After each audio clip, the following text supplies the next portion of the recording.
გამარჯობათ, როგორ ხართ? მოგესალმებით. ეს ვისაუბრებთ Airbnb-ზე.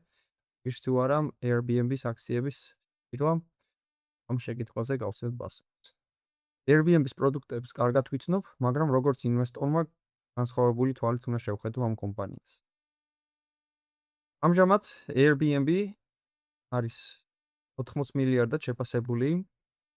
თითო აქციის ფასი არის დაახლოებით $132. Airbnb ძირითად შემოსავალს იღებს დავშნებისგან, ისინი აქირავებენ ოთახებს, წინებს. მათ პლატფორმაზე ამჟამად განთავსებულია 8 მილიონზე მეტი აქტიური განცხადება, მათ ყავთ 5 მილიონზე მეტი მასპინძელი, ყოველ კვარტალში იჯავშნება დაახლოებით 160 მილიონი ღამე. ისინი წლიურად დაახლოებით იზრდებიან 10%-ით, შემოსავლებს დიან 10%-ით. მათი ბიზნეს მოდელი არის საკმაოდ კარგი, ისინი საკომისიოზე მუშაობენ და თითო ჯავშნიდან დაახლოებით იღებენ 15%-ს. მათი წმინდა მოგება არის დაახლოებით 20%, იმიტომ რომ მარკეტინგზე ხარჯავენ დიდ თანხას, რომ მოიზიდონ ახალი სტუმრები. მათ ასევე დაამატეს ახალი მიმართულებები, როგორიც არის სერვისები, გამოცდილებები. ასევე ზაფხულიდან ისინი დაამატებენ მანქანების გაქირავებას, სასტუმროს ოთახების გაქირავებას. და აქტიურად ცდილობენ რომ გაიზარდონ. ინვესტიციას აკეთებენ ახალი მიმართულებით. და საინტერესო ეს ინვესტიციები გაამართლებს თუ არა. თუმცა საინტერესოა ბუტიკური სასტუმროები. ისინი პირდაპირ კონკურენციაში შევლენ Booking.com-თან და საინტერესოა როგორ კონკურენციას გაუწევენ. მათ ასევე დაამატეს უსათის მიტანის სერვისი, მანქანების გაქირავება. ისინი ასევე საკმაოდ დიდ ინვესტიციებს დებენ AI-ის განვითარებაში. ცოტა ხნის წინ დადეს მათი ზაფხული, ეგრეთ წოდებული ზაფხულის გამოშვება. ძალიან ბევრი ცვლილებები შედის Airbnb-ის პლატფორმაზე და ეს უბრალოდ ბინის გაქირავების პლატფორმა აღარ არის.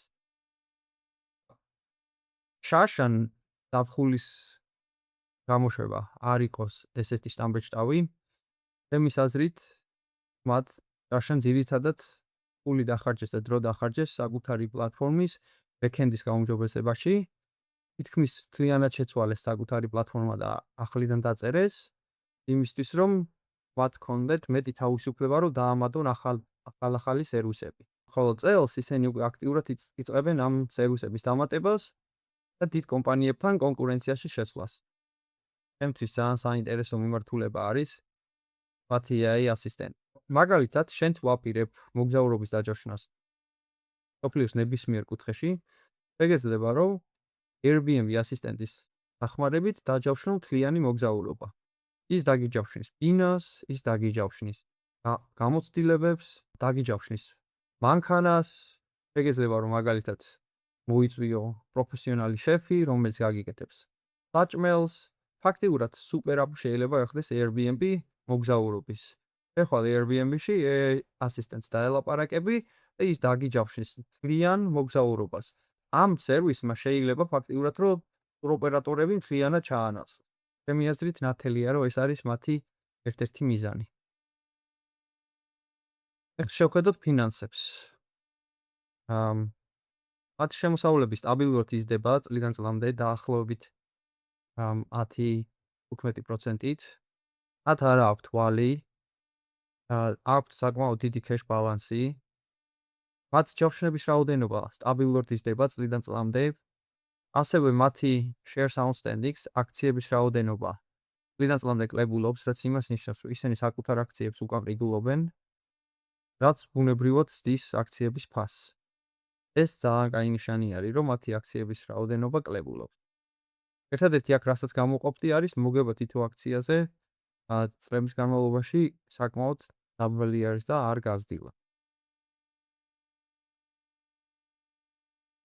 თვითონ ფასი Airbnb-ის ფასი დაახლოებით ბოლო 5 წლის განმავლობაში $130 პარგლებში მერყეობს და საკმაოდ ჩამორჩება ზოგადად მარკეტს.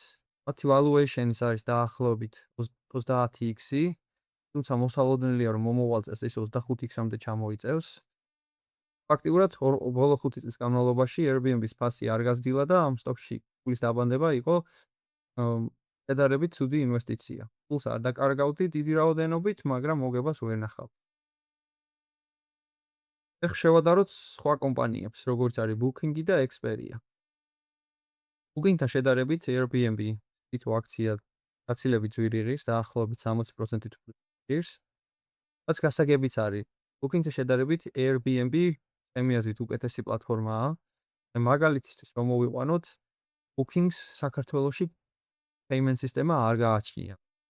ანუ ავტომატურად რო ჩამოაჭრას Booking-მა სტუმარს ფული და თქვენ ჩაგირიცხოთ, ამას ჯერ კიდევ ვერ აკეთებენ. 21 საუკუნეში ესეთი ელემენტარული სერვისები ყველა კომპანიას უნდა ქონდეს. განსაკუთრებით ისეთ კომპანიას როგორც არის Booking.com.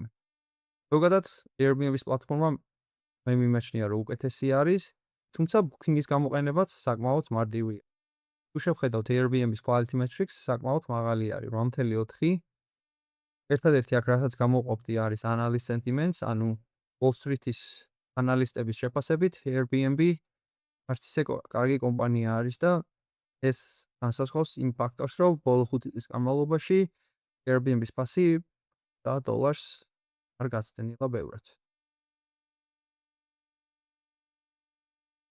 თუ შევხედავთ AI-ის მიერ სცენარიო ანალიზს, ამავე შემთხვევაში AI-ის აზრით მომდევნო 5 წლის განმავლობაში კომპანიამ შეიძლება რომ დაკარგოს 50%, საშუალო შემთხვევაში გაიზარდოს 50%-ით, მაღალ შემთხვევაში კი გაიზარდოს დაახლოებით 150%. მე მგონი რომ ცოტათი უკეთესი შანსი აქვს რომ base case ცოტათი აცდეს და დაახლოებით ფასი გაორმაგდეს, მაგრამ ამისათვის საჭირო იქნება რომ მათ ძლიერი კონკურენცია გაუწიონ Booking.com-ს და წარმატებულები გახდნენ სასტუმროების სეგმენტში. მე პირადად დაველოდებოდი, შევხედავდი შეძლებენ თუ არა ისინი სასტუმროების ბიზნესში Booking.com-ისთვის კონკურენციის გაწევას. მე მომწონს რომ ისინი აკეთებენ ბევრი ინვესტიციას ახალ მიმართულებებში, მათ აქვს ძალიან დიდი პოტენციალი რომ შექმნან მოგზაურობის სუპერ აპი, თუმცა ამ ეტაპზე არის ბევრი ამოუცნობი დეტალი, ამიტომ თავ შევიკავებდი მათი აქციების პირისგან. ეს არის მხოლოდ ჩემი პირადი შეხედულება. Ან თუ ფიქრობ რომ ისინი შეძლებენ სერიოზული კონკურენციის გაწევას Booking.com-ისთვის, მაშინ შენთვის შეიძლება გიქცეს დღესვე მათი აქციების შეძენა, თუმცა ეს არის დელვადიანი ფსონი. თუ მოგეწონათ ეს ვიდეო, გამოიწერეთ ჩვენი არხი, ასევე კომენტარებში არის ჩვენი Discord-ის ჯგუფის ლინკი, შეგიძლიათ შემოგვიერთდეთ, ეს არის ფასო, იქ შეძლებთ რომ დამისვათ შეკითხვები და მოითხოვოთ ამა თუ იმ ტოპის ანალიზის გაკეთება. წარმატებებს გისურვებთ და კარგად იყავით.